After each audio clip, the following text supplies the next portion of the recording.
Olá, galerinha do sétimo ano, tudo na paz?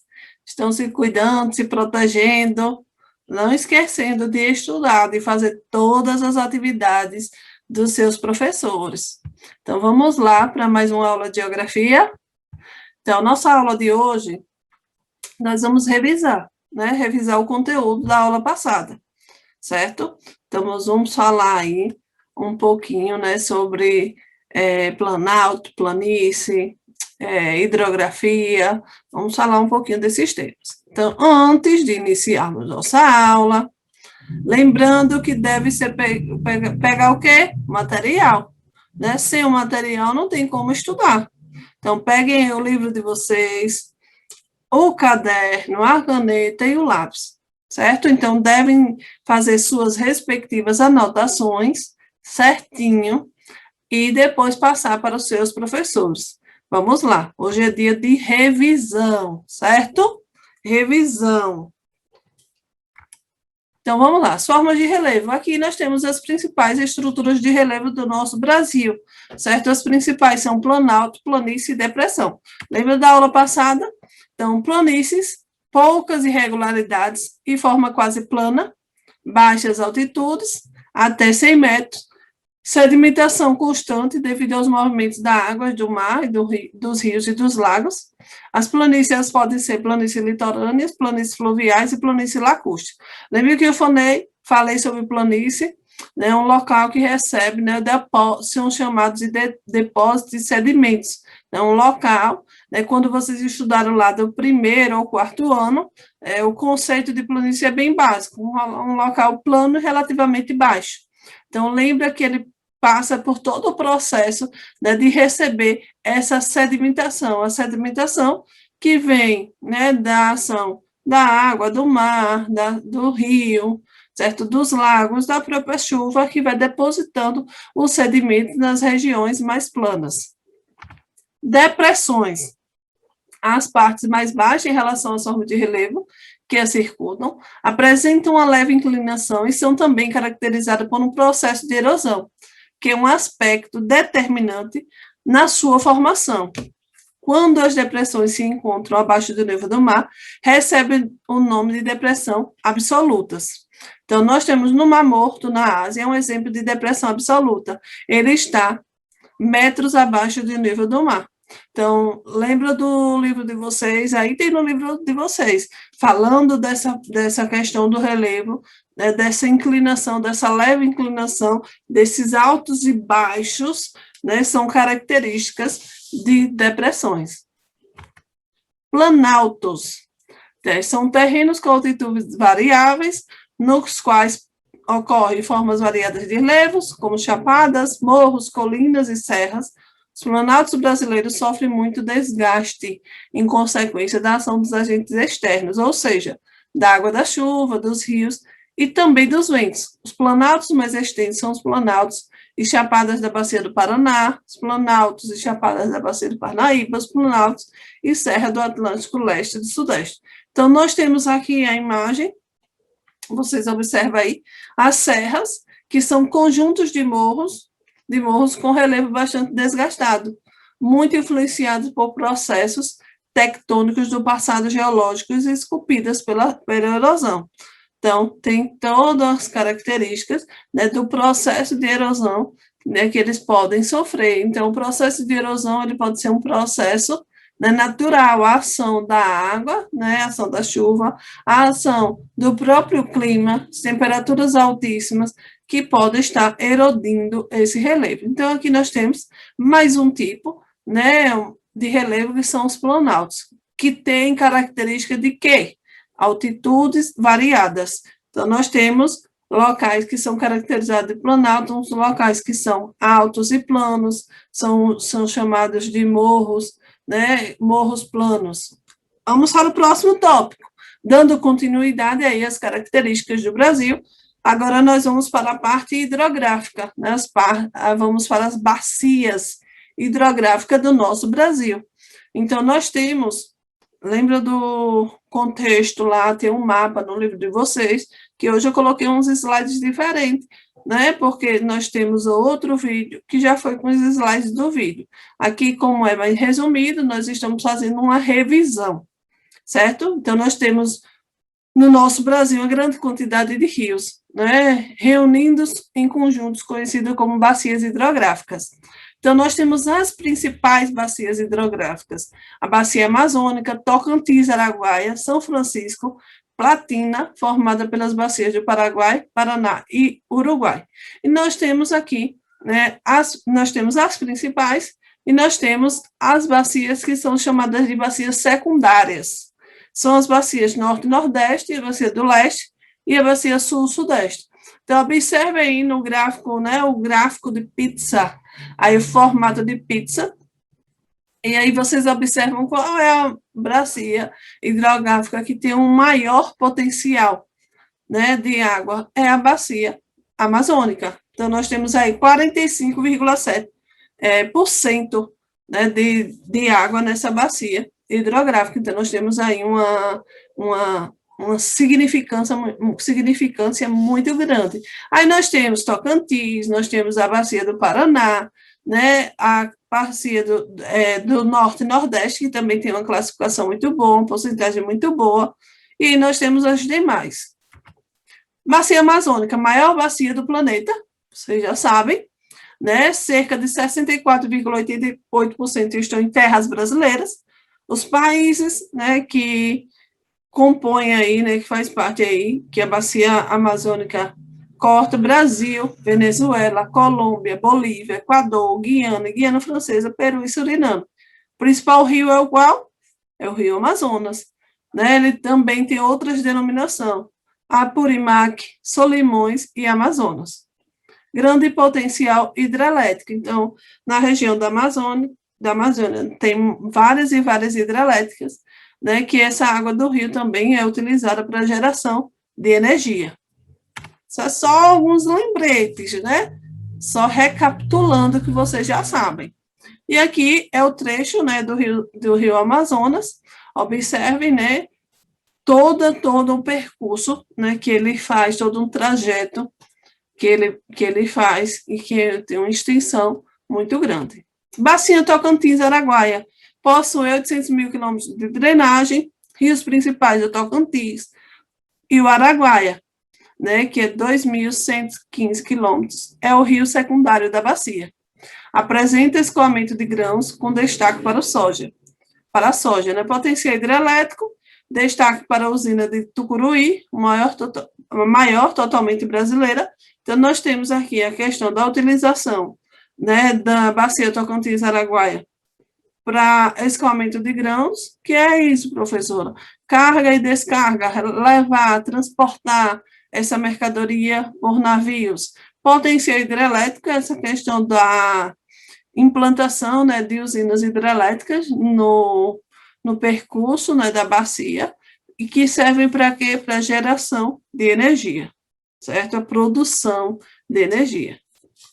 Aí nós temos, né, outra imagem que fala um pouquinho sobre essa bacia Tocantins-Araguaia, o trecho que ela percorre, e vocês observam, né, que, como já falei, que ela é muito importante para o desenvolvimento econômico, né, dessa população. Bacia Rio São Francisco.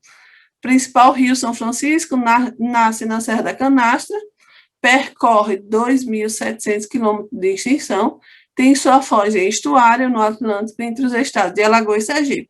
Segunda maior bacia totalmente brasileira, 631 mil quilômetros quadrados. Serve a irrigação, transporte, alimentação e produção de energia. Então, nós temos, né, outras características que são importantíssimas, né, na bacia do São Francisco. Ele não só serve para produção de energia e para transporte, ele serve também para irrigar, né, a plantação, e ele serve também, né, para a questão da alimentação. Então, as pessoas usam, né, a água do rio para esses quatro principais, né, irrigação, transporte, alimentação e produção de energia. Apresenta fluentes intermitentes, secam durante a estiagem. Então, rios intermitentes e rios perenes. Rios intermitentes são aqueles rios que, no período de verão, eles secam, né? Secam durante os períodos de estiagem. E o rio perene é aquele que consegue prevalecer, né? Ficar com água, né? Todos os meses do ano. Ah, professora, mas ele vai ficar com o mesmo nível? Não, o nível em períodos de verão, consequentemente, o nível do rio ele vai baixar, a quantidade de água vai reduzir, mas ele permanece o ano todo com água em seu percurso, ok? Bacia platina. Trata-se da bacia mais importante do ponto de vista da atividade econômica, formada por 3 bacias menores, Uruguai, Paraguai e Paraná. E aí vocês observam, né, olha aí a área, né, que ela corresponde, a área territorial aí da bacia platina. Bacia do Paraná, né, formada pela junção dos rios Grande e Parnaíba, é aproveitada tanto para a navegação quanto para a produção de energia hidrelétrica. Grande potencial perdido em relação ao transporte hidroviário em função da construção de usinas, sim, eclusas. Principais eclusas, Jupiá e Três Irmãos, destaque para a hidrovia Tietê-Paraná, maior bacia em potencial hidrelétrico instalado. Então, nós temos aqui, né, outro potencial hidrelétrico e também outro potencial, né, hidroviário. Então, a bacia do Paraná é importante desses dois setores, na produção de energia e para facilitar o transporte, né, aí dessas mercadorias. Bacia do Paraguai. Drena uma grande área de planície, o Pantanal, países Bolívia, Paraguai, Argentina e Brasil. Principais afluentes, Rio Correntes, Rio Taquari, Rio São Lourenço, Sepotuba. Principais atividades econômicas, pecuária bovina, área de expansão da soja, utilizado para navegação, grande escoamento de minérios, de manganês e produtos agropecuários. Então, nós temos aqui na bacia do Paraguai, atividades econômicas que a bacia acaba influenciando, facilitando, né, a criação da pecuária bovina e a área de expansão de soja. Então, facilita bastante o escoamento desses produtos, tanto os produtos agropecuários, que é entre agricultura e pecuária, e, além de tudo, tem o escoamento do minério, né, um minério que é bastante encontrado lá, um minério que é o manganês. E agora nós vamos para a atividade, certo? Eu quero todo mundo aí abrindo o livro. Vejam só, atividade. Vocês devem pegar o caderno e aí vocês vão copiar a pergunta e vão copiar a resposta. Depois que vocês copiarem tudo certinho, a gente vai debater agora as questões. E aí, depois, vocês vão tirar a foto e mandar para o seu professor. Todas as atividades das aulas, vocês devem mandar para os seus professores, certo? Então, não pode só assistir a aula, tem que assistir, copiar a atividade e depois mandar para o seu professor. Copiar no caderno, pergunta e resposta e mandar a foto para o seu professor, certo? Então, nós temos aqui, pesquise por quê, em comparação com a maioria dos países sul-americanos, o relevo brasileiro não apresenta grandes altitudes. Aí é uma questão de pesquisa, né? Então, o relevo brasileiro é antigo e foi desgastado ao longo de milhões de anos por processos erosivos, que resultam em terrenos de baixas altitudes, quando comparado aos países sul-americanos próximos à Cordilheira dos Andes, uma formação montanhosa mais recente com altitudes superiores. Então, nós temos essas características do relevo brasileiro antigo, né, que foi desgastado por milhões e milhões de anos e por toda essa questão desses processos erosivos. Lembra que eu falei, o processo erosivo, ele é principalmente da ação da própria natureza, certo?